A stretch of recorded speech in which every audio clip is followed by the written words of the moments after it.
Welcome to episode 162 of live streaming, live drawing, excuse me. Tonight I'm working on continuing to put the tones down for Undersea Hero. This is stage 2 of the 3-stage coloring process that I'm using for this book. And yeah, we'll just get to work.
Hey Jonathan, good to see you, man. How's everything going with you?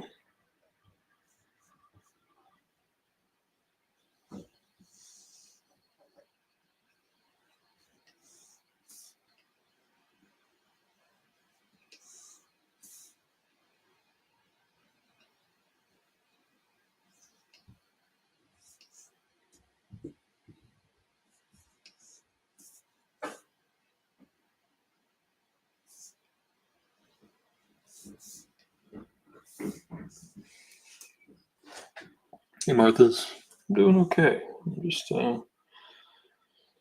trying to get through this second stage of the coloring process, which it can be just taking longer than I would have liked it to. Yeah, I would agree. Dealing with life and car stuff. But next week I will actually be out of town, so there will not be a live stream next week. It'll be the first week in many, many weeks that I have not done a live stream. But I don't want to bring my camera and equipment with me when I'm out of town. So.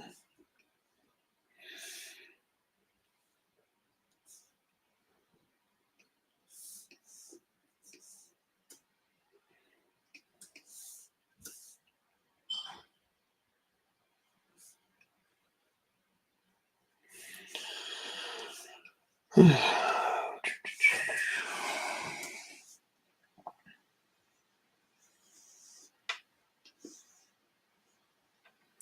don't think so. I couldn't think of a way to do it reasonably on that night.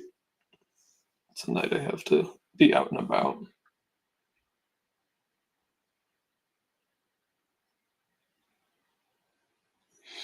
Oh, sorry to hear that, Martha's. And I did get an email address I need to pass along to you from our friend Patrick. Patrick sent me his email address to pass along to you, and I can do that.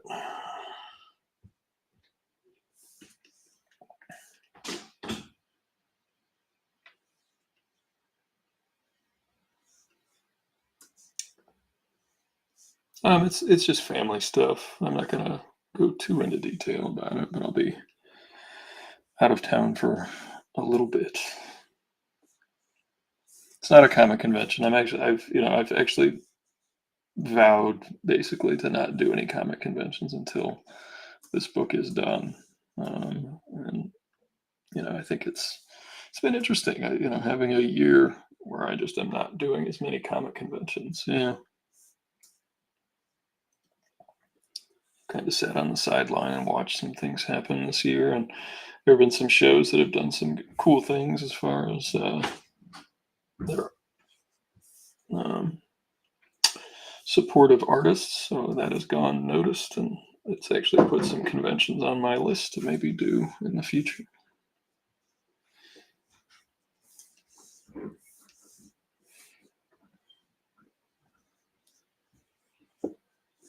I think a misconception, though, I just want to straighten out with this stage and the coloring is I think people think that this is going to be the final color. This is not what the final color looks like. This is just the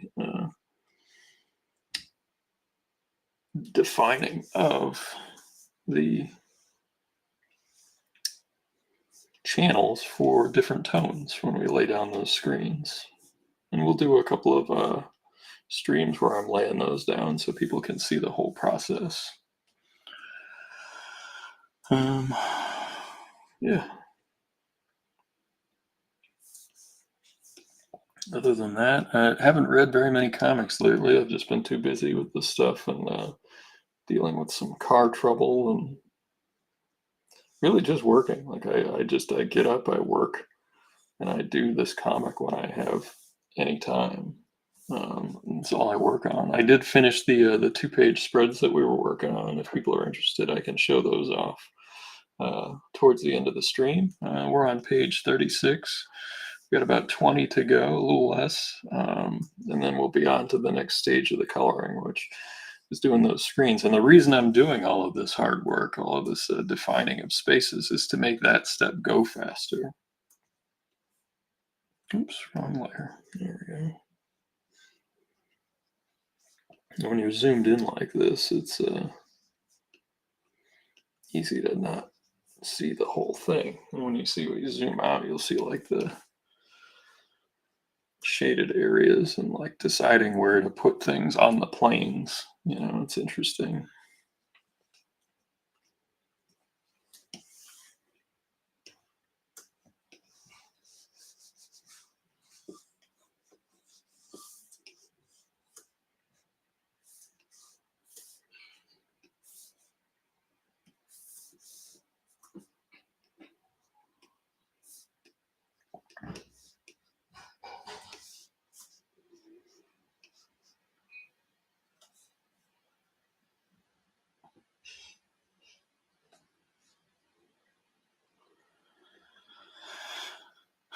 Stuff stuck in your Gmail. Yeah, I have to empty out space in one of my emails too. It was giving me the things are going to start getting bounced warning.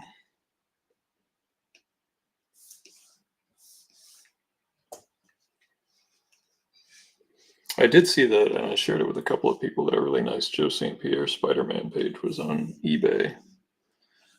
Don't have the money for stuff like that right now, but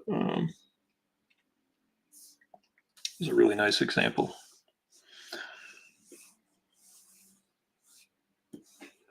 Here we've got a really strong light source coming from the right-hand side, as you can see, where it's coming from the mouth of the correlator's vessel there. So what we want to do is really focus on keeping that in tune. And we already have our low shadows with the black ink on this. And what we're doing is really just altering the midtones. And that's something that I try to think about as I'm doing this.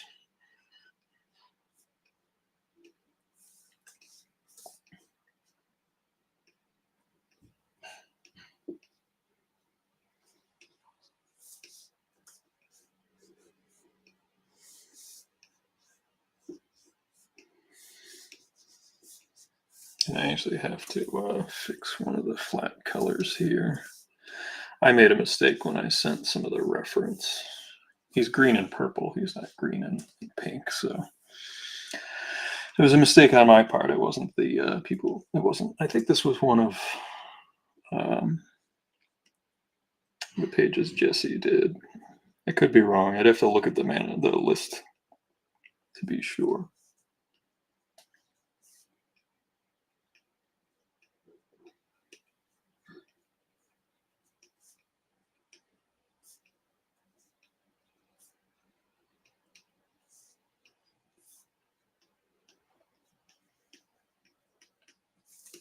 And then these pages are then shrunk down even more. So like this is actually at 11 by 17. When they're printed at 60% of that size. So like all this stuff gets tightened up when that happens.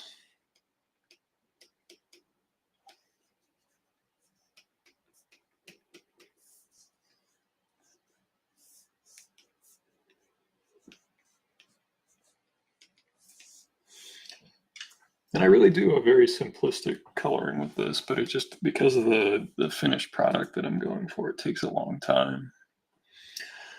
Um, what was the last comic I read? I was reading, what was I reading last? Come on, brain. Um, I read some of those dollar books I grabbed not too long ago. Actually, it was a while ago now, so I do need to make a run to a dollar bin at some point. But I had there were a couple of issues of the '70s Power Man and Iron Fist that I didn't have that I found. I really always enjoyed that series. It's a really excellent Bronze Age gem for people who are bargain comic book readers who don't necessarily go out and buy the Hulk 181s to crack open and read after a long day.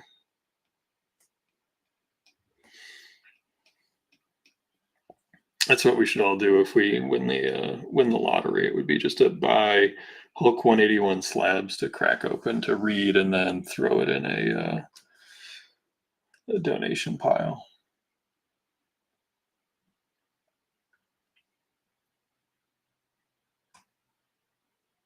Oh, cool.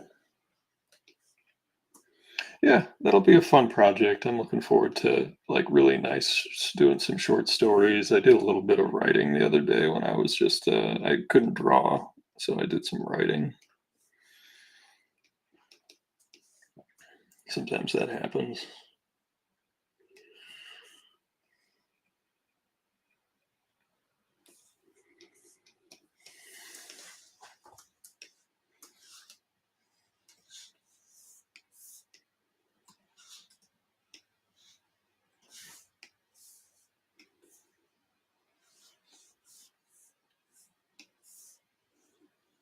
Don't have to do as much shading on this part just because the black and white does so much. And when you shade on top of a rendering, it tends to get muddy. So that was a lesson I learned a long time ago when I was doing lots and lots of cross hatching. And then I handed my pages off to a color artist who was very good, but they were going to do their super rendery finish that they were known for. And it was my fault because they ended up muddy because I just put um, too much line art into it. Oh, definitely. Yeah, there were prose pages and that stuff. There was all kinds of stuff in the Golden Age comics, and there's some comics that if there was a series that Alan Moore did at Image 1963 that they did that kind of stuff in the back of the comic, and it was a very fun series with Steve Bissett and John Toddleben and Don Simpson did some work on it. It's a very fun comic. It never got finished. Spoiler, it never got finished, but it's a really excellent fun comic to read.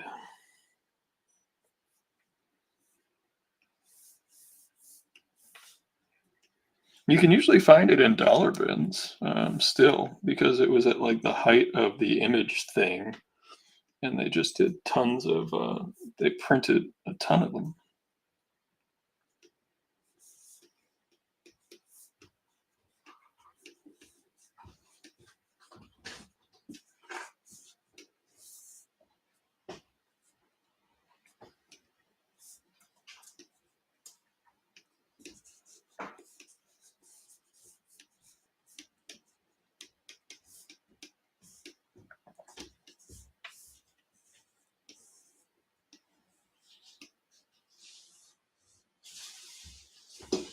And then here, what emerges from the correlator ship because Krill Force wasn't working is just his Spongeman. And I have to make a couple of changes to these colors. Remember, we talked about there being only four plain flat colors, and we're going to use them to our advantage and very intentionally.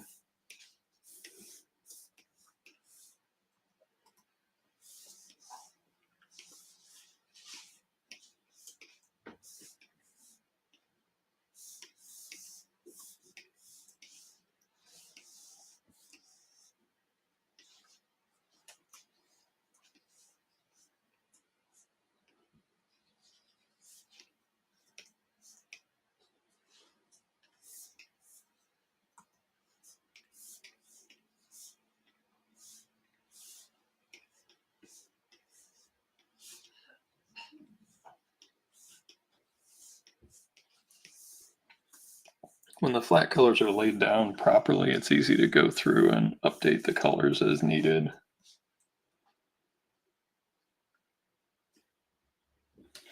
Yeah, in those old comics, I mean, if you read, the Fiction House stuff or any others, like they were inventing the form as we know it.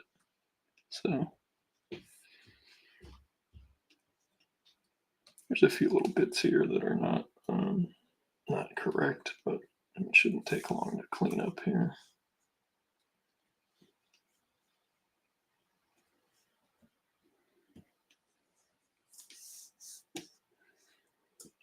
Carry it on over here.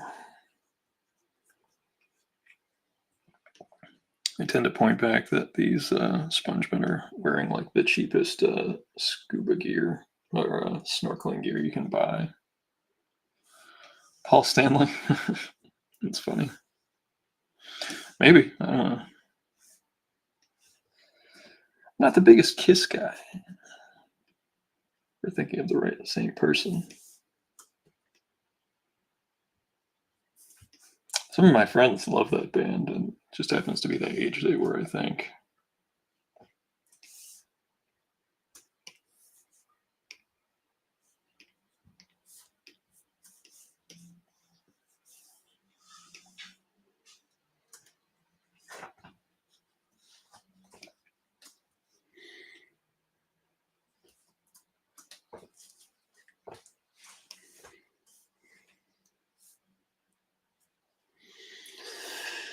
Let's go like this. Oops.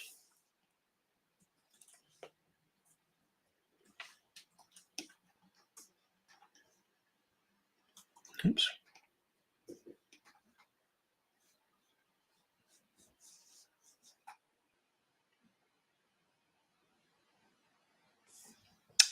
It was okay. I had to do a little bit of cleanup, but large by and large, it worked fine. Yeah, there were some when I went to change the color that same issue popped up, but there were small little areas, so it only took me a few minutes to redo those.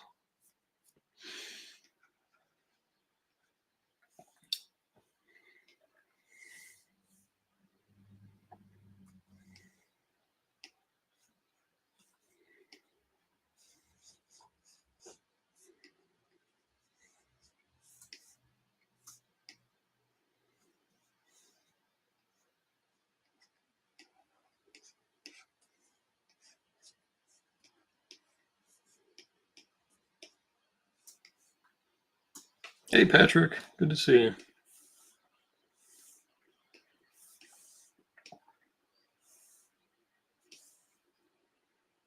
Always give Undersea Hero the fuzzy arms.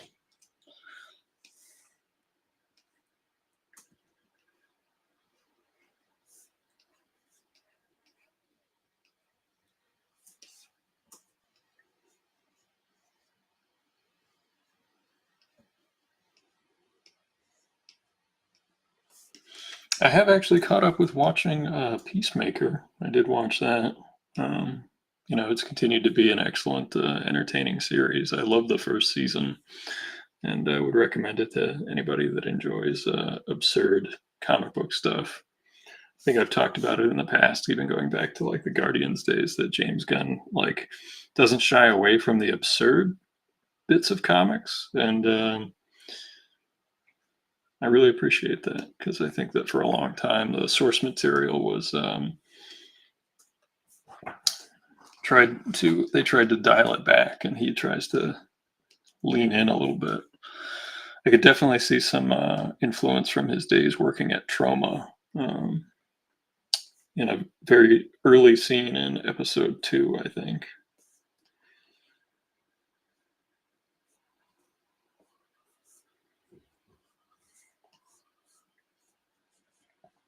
When it comes to coloring, I'm not a perfectionist at all. I just try to get the main shadows chunked in there and go from there.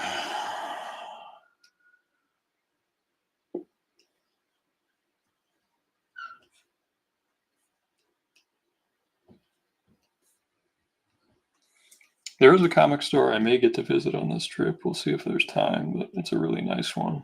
If I do, maybe that'll be a reason to pop in on Wednesday or whatever, just to show that off and be like, hey, I'm still kicking. No promises, just a possibility.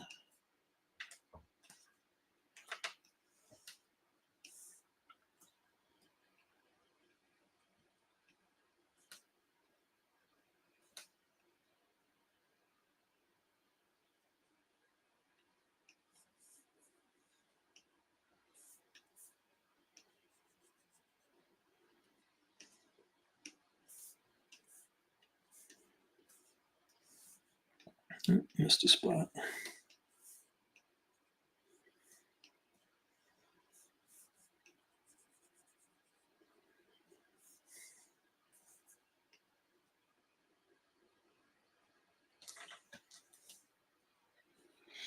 No, do the highlights and come back to it.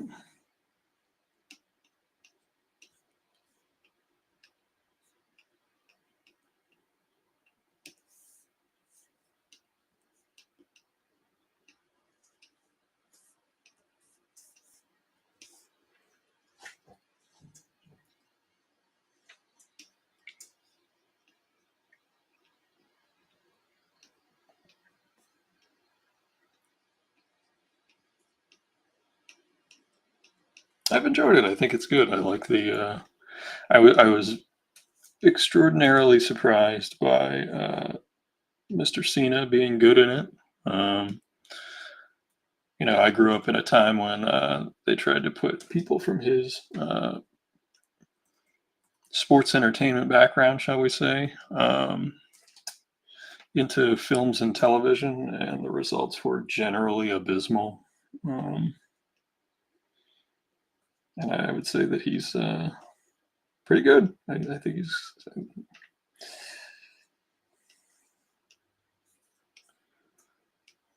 he does a good job.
I think it's fun. It's I'm not saying it's high art or anything. I just find it as entertaining as a superhero genre piece.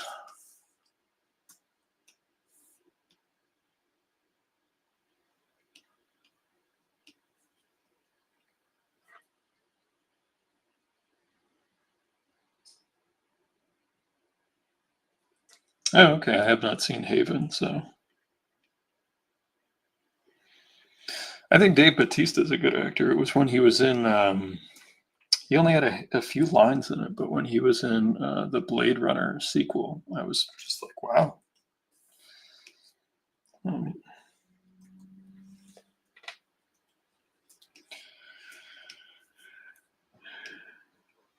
but yeah, the days of Hulk Hogan being put into things was bad.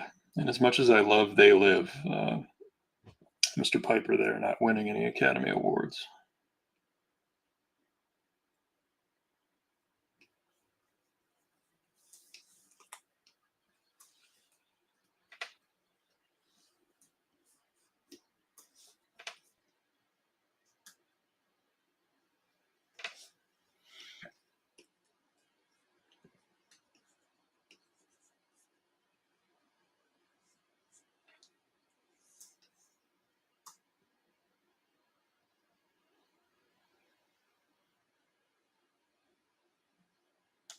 Oh wow, yeah, I never heard that, Patrick. That's interesting. I'll have to look it up online.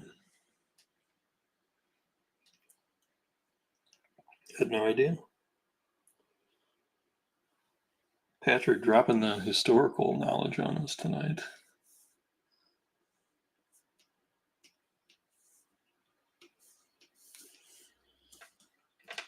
Did any of you folks that I know are local pop into TerrorCon? Jay was there.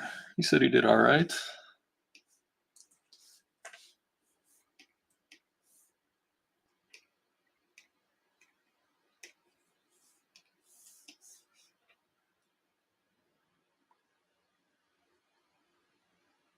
They Live is a terrifically entertaining movie. Not just Roddy Piper not winning Best Actor.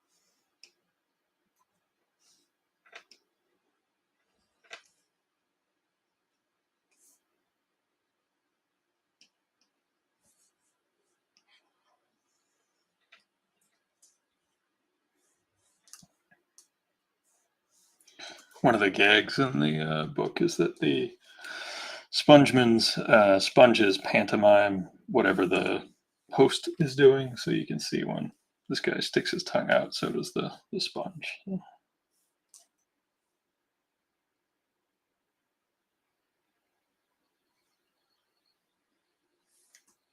Yeah, I heard about that. I did. I heard that was a thing that happened. Where I went to high school, we had to do tornado drills, so that's not news to. That's not something. That's something I've had to experience as far as like hanging out in a place you don't necessarily want to be for a tornado drill.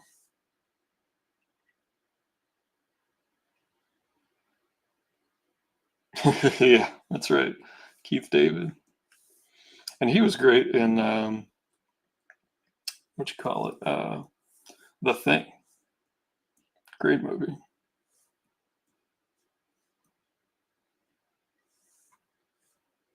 Just fixing some of these colors.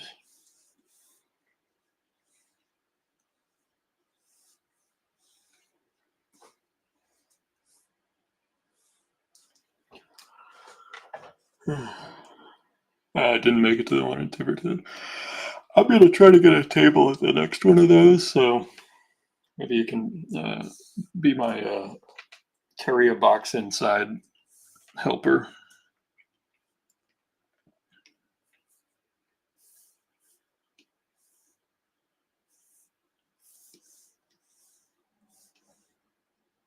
gonna have to clean up some of this blue pencil that's still showing. It's a little bit more than I'd like to see here.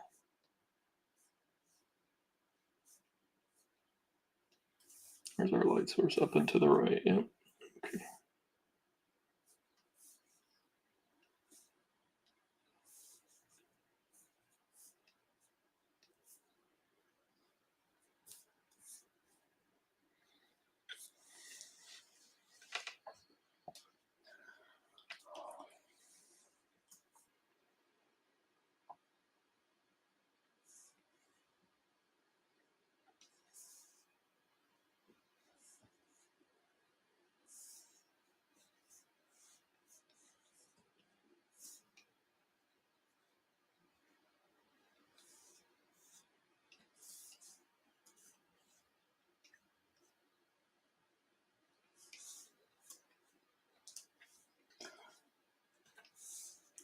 Those are the sea sponge creatures. These are the spongemen.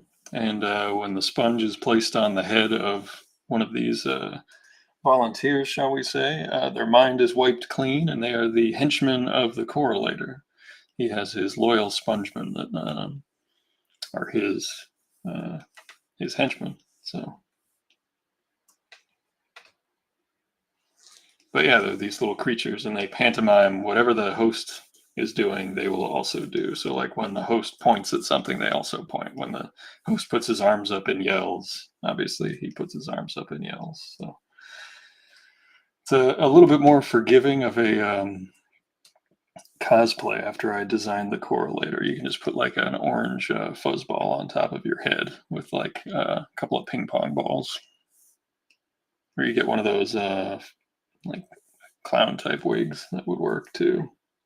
Just put a couple of ping pong balls on it.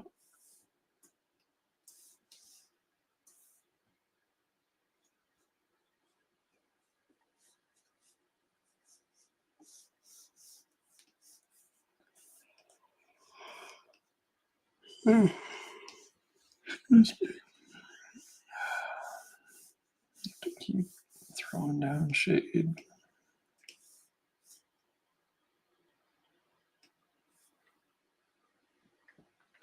Do the spongemen die if the sponge is detached? I don't know. I have not explored that possibility.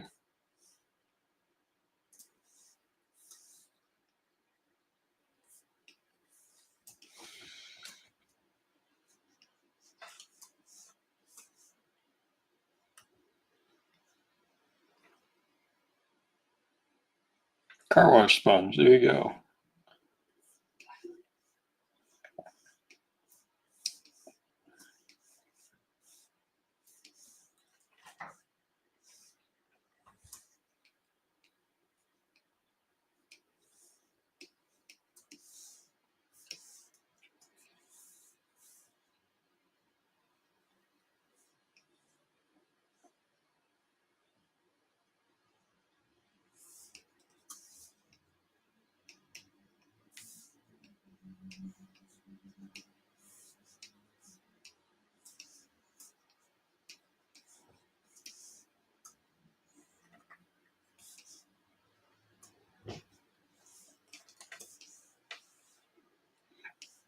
I got just a tiny little liquid lad in the background cowering in fear.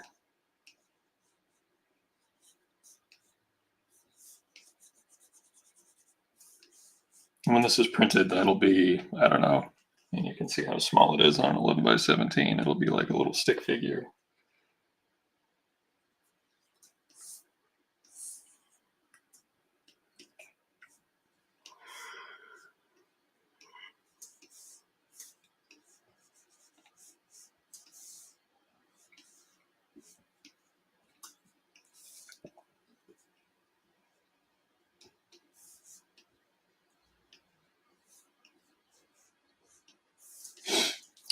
And the spongemen are just regular working guys. I don't think that they're any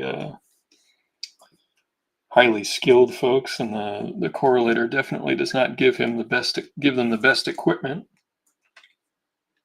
And I would say that he definitely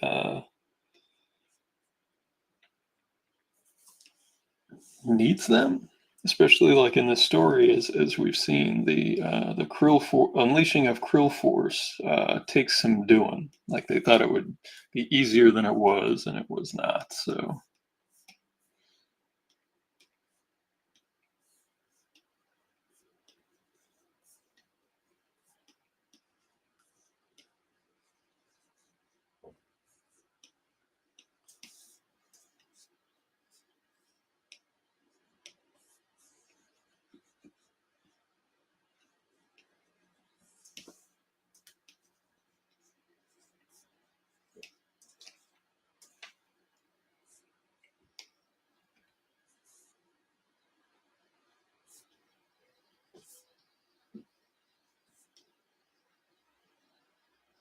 Little bits got missed, but we can take care of it pretty easy.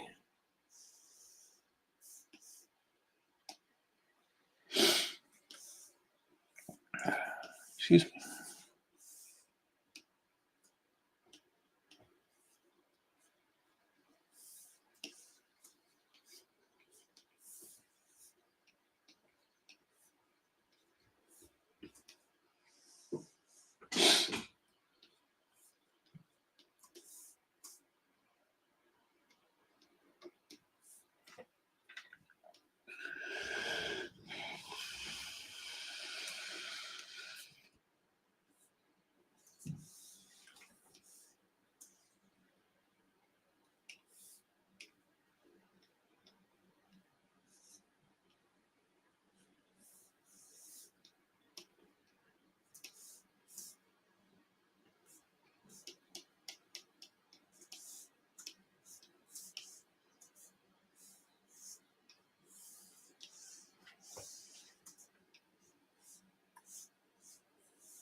Yeah, I like where your brain's at, making little opposable sponges. Maybe over Christmas time, I'll do some little sculptures that could be fun.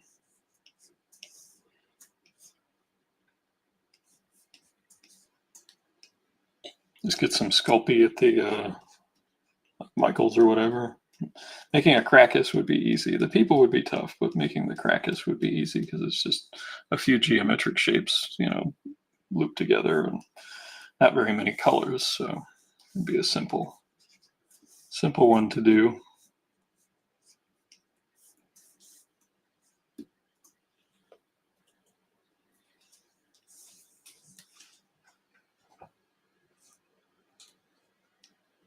And honestly, other than just on these streams, I don't think anybody will see this stage of coloring ever again because this is not what'll be published. So this is all behind the curtain.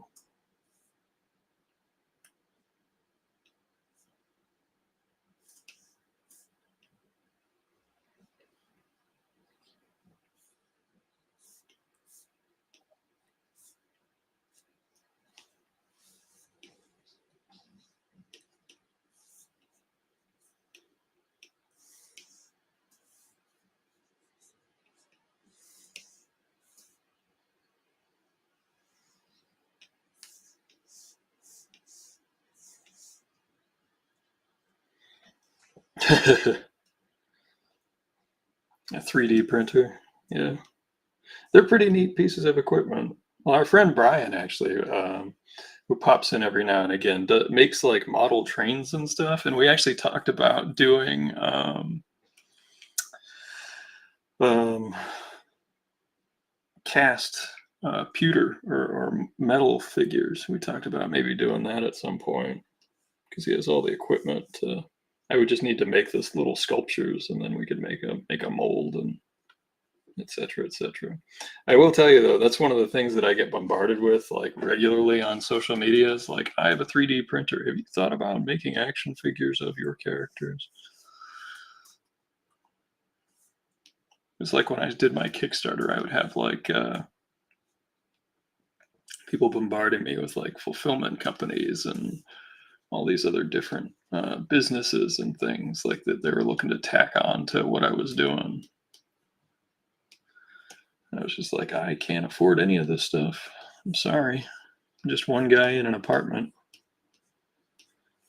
I thought we did pretty well getting some help and getting some variant covers. So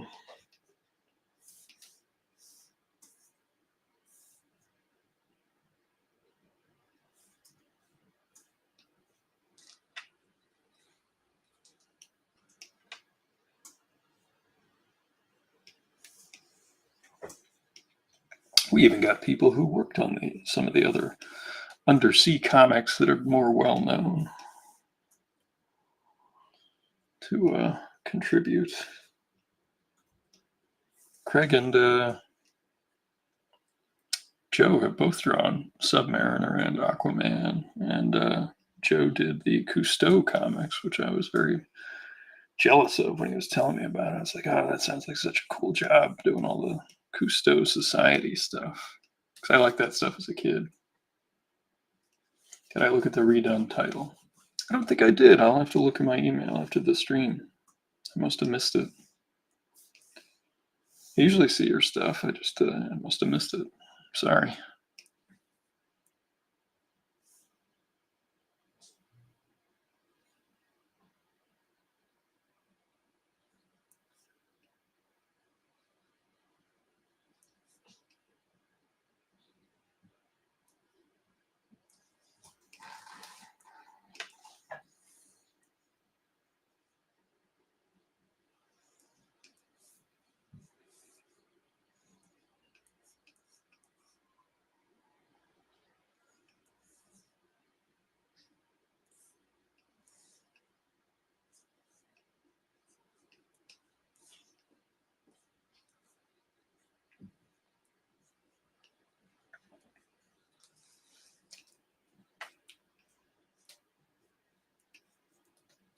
And there are sponge women, not just sponge men. But in this story, it's just a bunch of the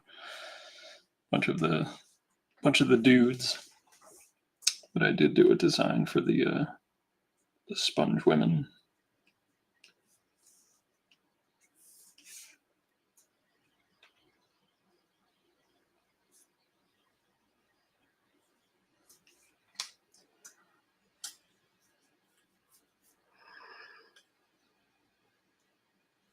Oh, okay, cool. Yeah, I'll check it out after the stream.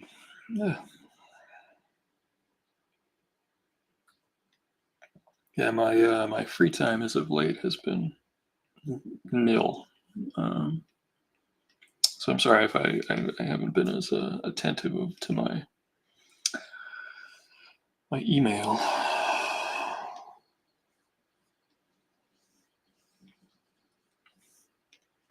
I'm also working on hopefully having some good news about Undersea Hero to share when we finish it. On top of it, when it is finished, the finishing. And I'm happy to check it out.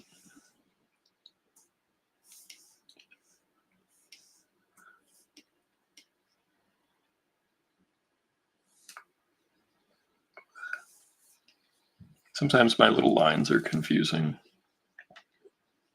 I take total blame because they're not always consistent. And I'll think of like, oh well, this line would work great for this, and I'll put a line there that doesn't. It's a little tougher to interpret. Like right here, this delineates some darker shadow, but like it's right next to where the suit is, so I can see why there was blue there.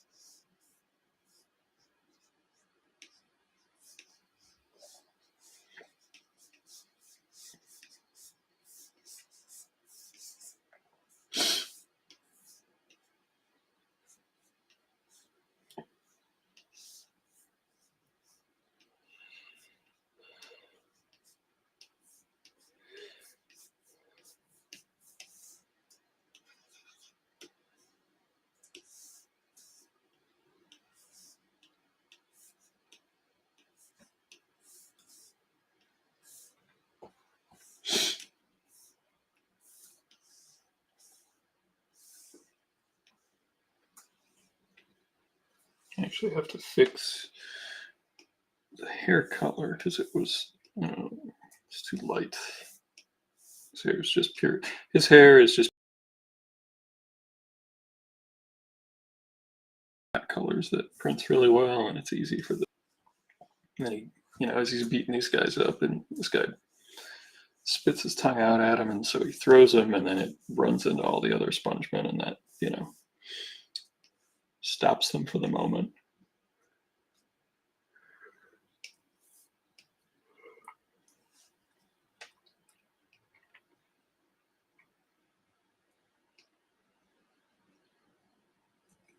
There we go. That looks a little better. Sometimes I gotta zoom out to see where it looks. Being in too close, it's easy to get too focused on the little stuff and not see the whole thing. Like right there, that looks better with that piece put away like that.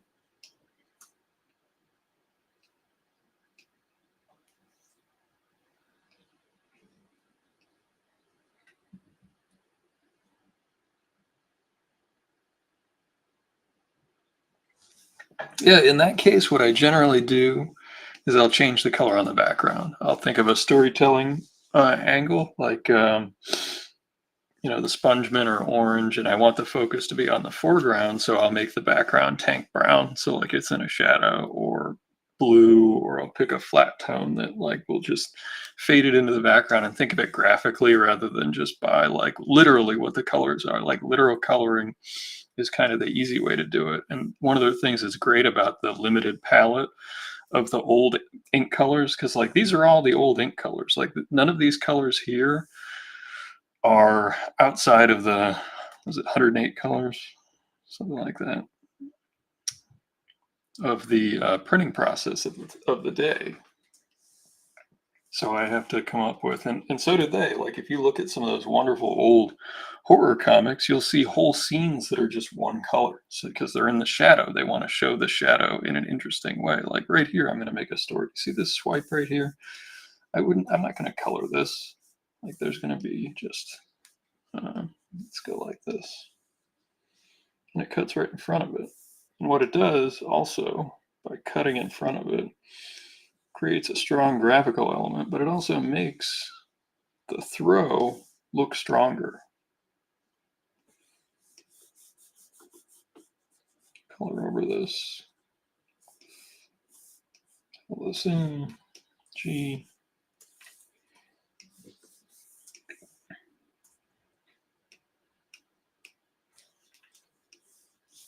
And then I'll put a color hold on those lines. But see?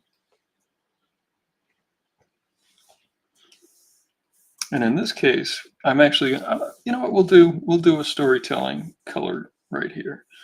Because honestly, like these don't need to be in full color. Like the crash,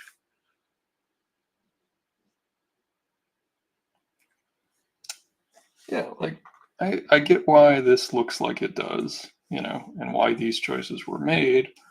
But let's just do a two-tone just for the hell of it. Let's just do it.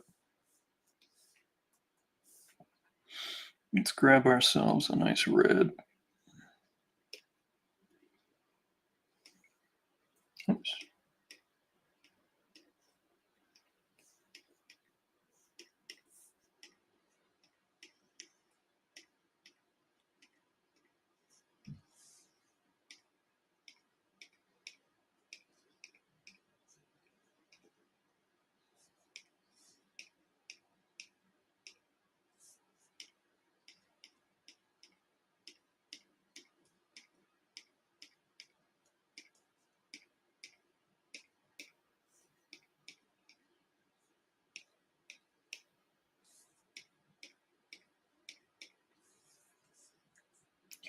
Come back, grab an orange instead of yellow.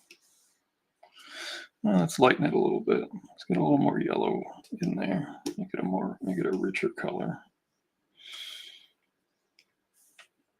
And then we'll grab sort of a pinkish.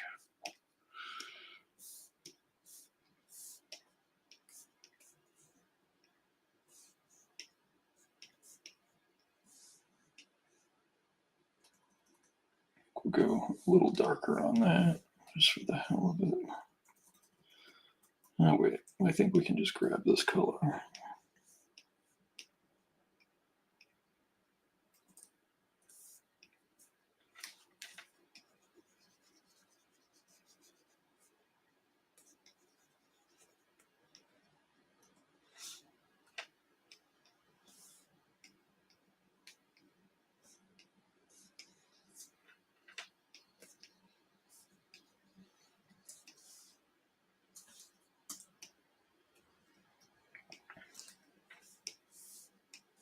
And then we'll grab like just a nice light pink for this part. I'm just going with one tone right there. And then the way I would pull it out is we could use a yellow.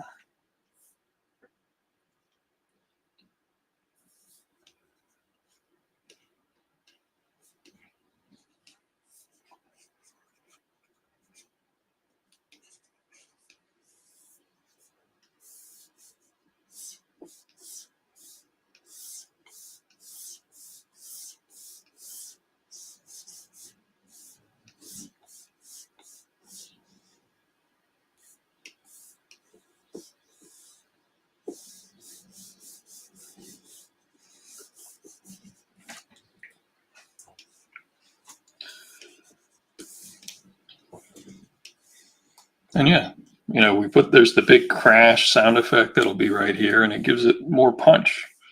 I mean, that's the whole idea. And then there's going to be a color hold. This line won't be black. And then these characters will really pop. And what we can do in addition to that, see, we can grab this.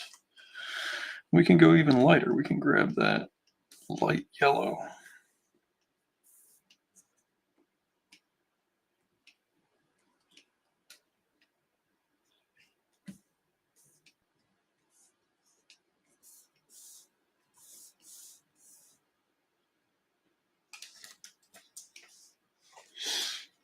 Right there, just a whole different approach and a whole different moodiness, and you can get the whole thing to be just a different feeling, and that's one of the things I love about those sorts of coloring techniques is you can go in there and do all kinds of different stuff. I actually think this part needs to be pulled back out a little bit, just a little bit.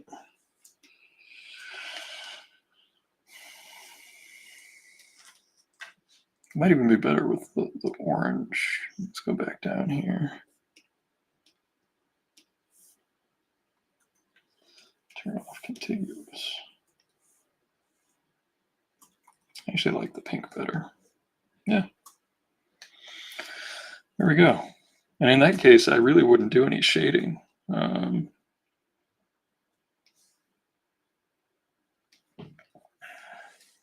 And again, it's just storytelling, choosing non-literal coloring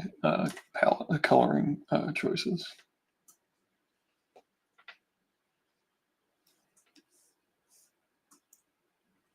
And you can choose to do it with different types of light and color theory, but in this case, I didn't do that. I just went full on, like there's more impact to like the red hitting. At least I think there is.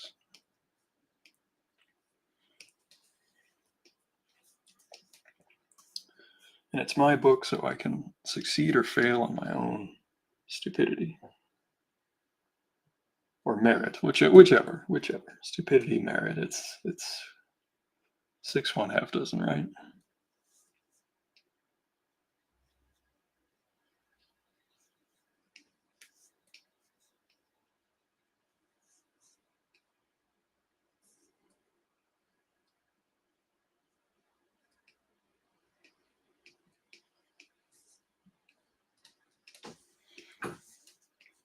And you see that effect. That's how they do a lot of, like, when you see somebody through a window, they'll just shade a flat tone so that the shadows, draw it out a little bit.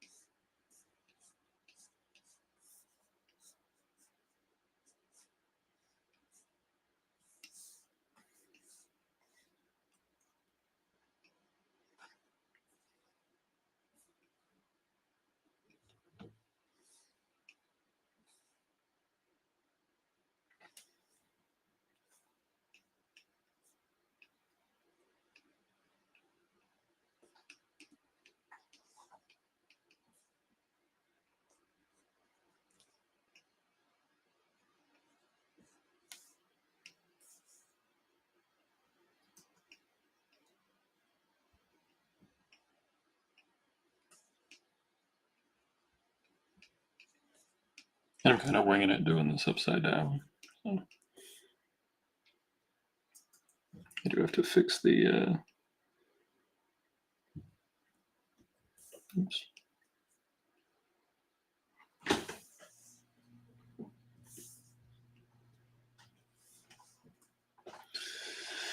There we go. Yeah, if you look at the old like Fiction House or even Charlton comics, and I love Charlton comics, like they were printed on old, outdated printers. So in the 80s, when you were getting like gorgeous like Teen Titans comics on Baxter paper, Charlton was still publishing with like the most basic of 4-color printing techniques. And they were still doing like, like you described, they would pick a color based on the rest of the scene and not necessarily because someone would be wearing a shirt that color or whatever. So I forgot to put some highlights on this part of his face. Just some light ones. There we go.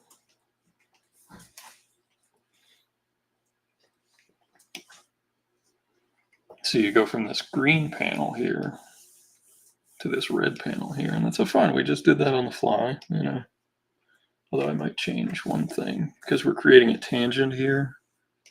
This looks like it's connected to that, so what we'll do is we'll make that a blue rock. Make that a red rock. See?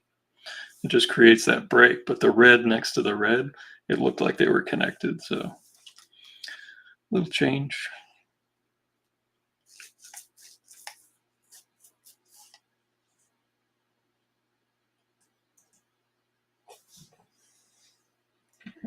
save a copy of this.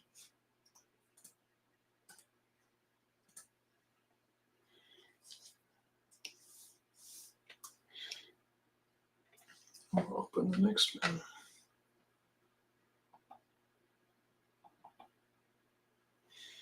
Let me see which page this is. Is this one of yours, Martha? I don't know.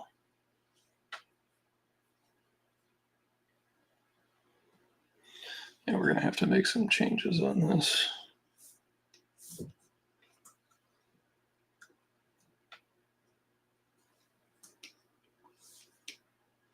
This looks like one of Jesse's. Make sure that's set to multiply.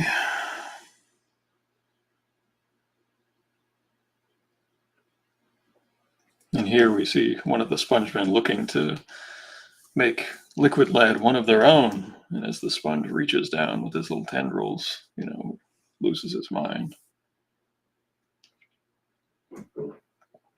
And then I have to double check one thing before we move on this page.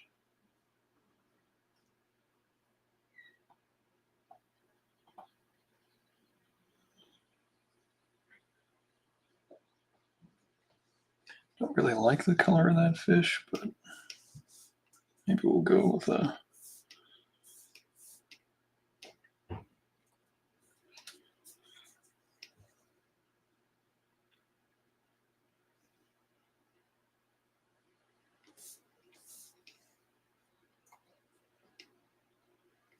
but just a straight red. How about just the classic MY red? Make it a red fish. I think that'll work.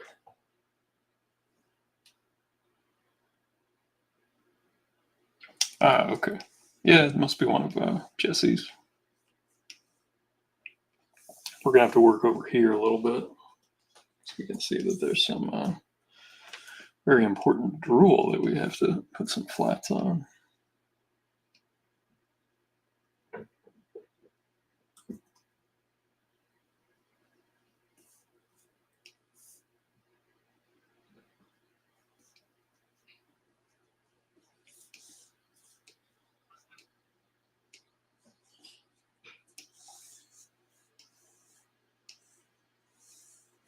Undersea Hero's like, oh no, what do I do? And he grabs this fish, and the fish says, eep. All right, I'm gonna fix these blue suits, make them a little lighter, because these are definitely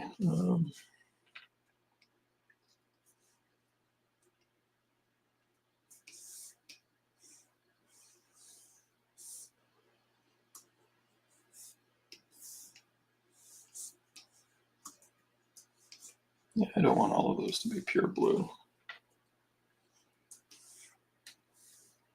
Having this one not be pure blue would be good. Maybe having this one be blue would be good. There's so many tones here, we definitely need this to be. But again, this is another place where we can choose, do we want to do a literal coloring, or do we want to do a more interpretive coloring?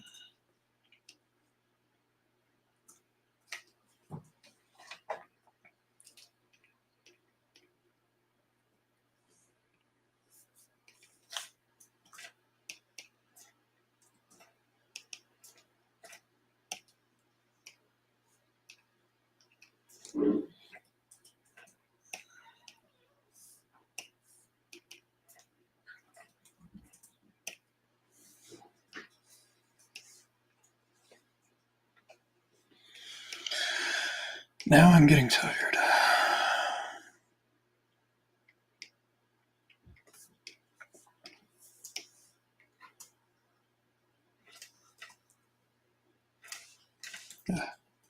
Fix the hair again.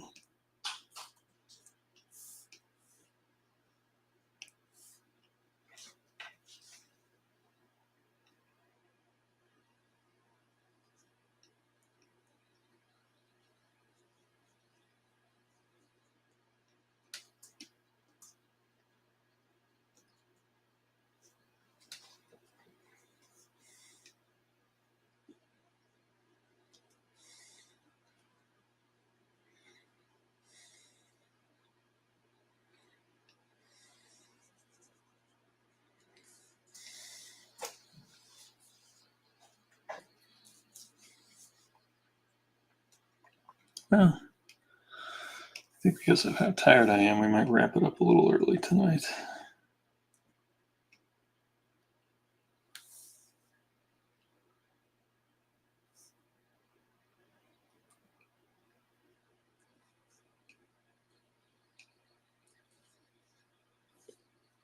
Sorry, I didn't have an announcement for today's stream. There was a chance I wasn't going to be able to do it, so.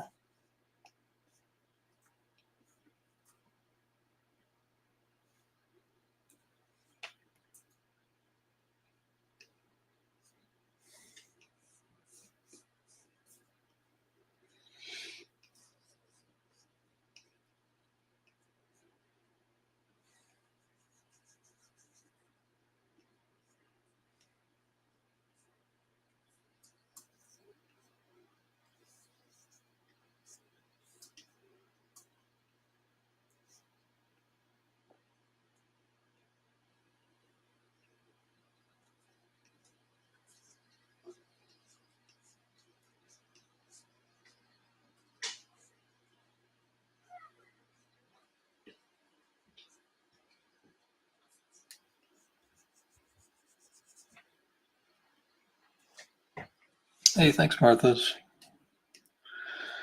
Have a good night yourself, and we'll be back in 2 weeks, unless I'm able to make that stop. If I am, I'll pop in and just do a little hello. But if not, that's yeah, it'll be 2 weeks, and hopefully we'll be almost done with this stuff. So, but thanks everybody for popping in. I hope everybody has a good weekend, and yeah, we'll see you next time. Good night.